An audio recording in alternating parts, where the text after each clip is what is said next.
BMW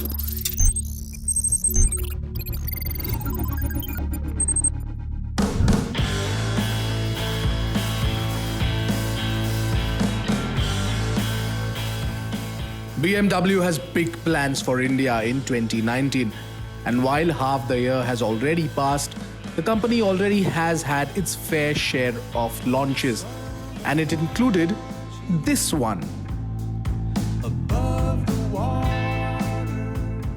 And even in the flesh, the Z4, the new generation of the Z4, looks pretty good, doesn't it? Those proportions, new platform altogether, cluster architecture platform, CLAR, the same one that we've seen on the Toyota Supra. They both share the same platform, but it looks much better. It has a little bit of bulk too up front, thanks to the creases on the bonnet. There's a bit of aggression too there.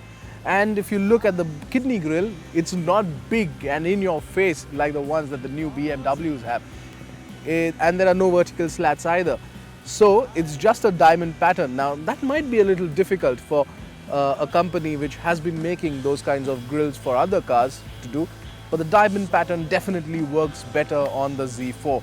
And overall, it's just beautiful to look at, and that red really brings out a different aspect of the car. Of course, I'm now not going to talk much about this, but straight get in and take it out for a spin.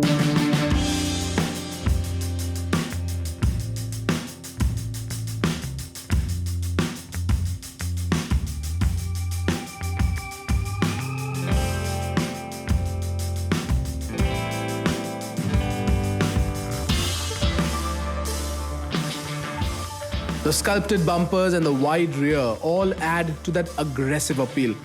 And adding to the fast car look are elements like the line from the fender and functional vent leading to the tip of the spoiler and the slash at the bottom of the door.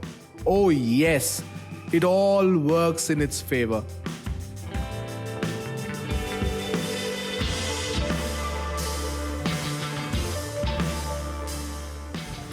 So the Z4 is available in the 20i and the M40i. What we are driving is the M40i version, which is the most powerful version in the country.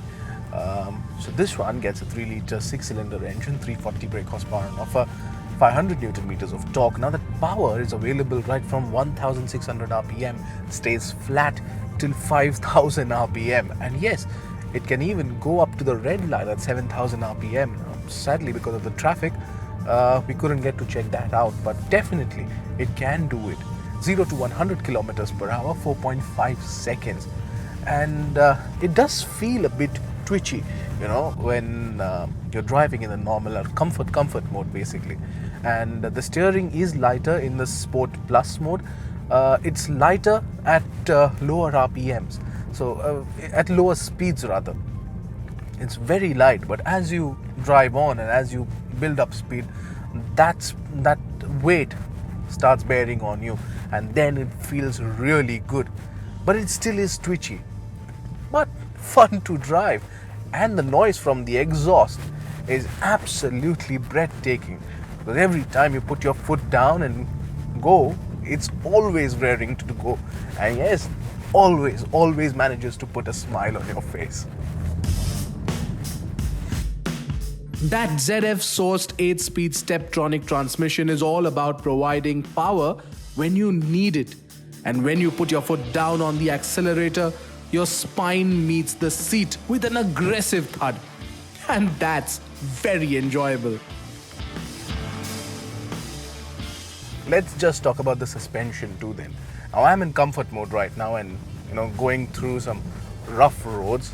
Yet there was not a single occasion where this one, the belly of this one actually hit any of the things. So though it looks lower, it's actually pretty nice to drive around in. Yes, there is a distinct thud if the pothole is deeper, and in sport mode it gets a bit uncomfortable because everything just gets tauter. But overall the ride quality is pretty good, and for a car like this, which is pretty low to the ground, it doesn't really hit much.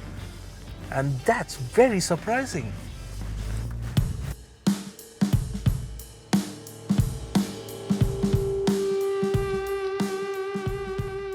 Of course, the only way to drive the Z4 around town is putting the top down.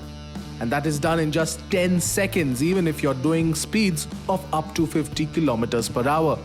And there's enough attention you draw from the crowd.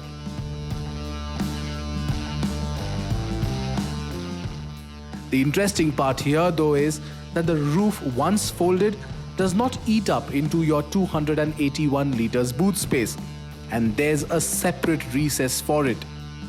But if you want to fully utilize the boot space, then you have to remove the space saver. So the choice is between bags and a spare wheel. Space overall is what the Z4 struggles with. The cabin does not see many cubby holes and storing stuff gets a little tricky. The armrest is neither deep nor wide, and there's barely enough space to keep one smartphone. But there's wireless charging, which as a feature is a good addition. The 10.25-inch infotainment system dominates the dashboard and gives you all the information you need about the car. There's no Apple CarPlay or Android Auto, but if you download the BMW app, then there's a lot that you can access. There's also head-up display, twin-zone climate control, auto parking, but most of these features are optional extra. The bucket seats are extremely comfortable and you can enjoy the drive simply by putting the top down. BMW also allows you to change the safety settings on the Z4, and that's very interesting. You can adjust the distance and time you would want to be warned about any obstacle around you.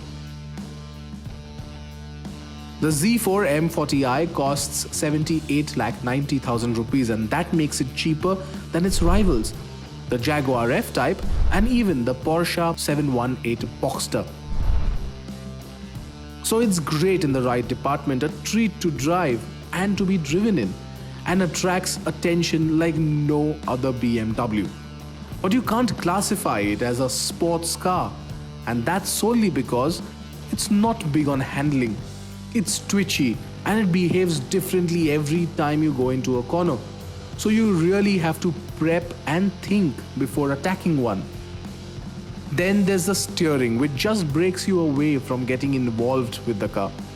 So it's something you can cruise in, and so the cheaper option is the 20i, which has a smaller engine and a price tag that's 15 lakh rupees less than the M40i. All of it without compromising on the level of attention that you get.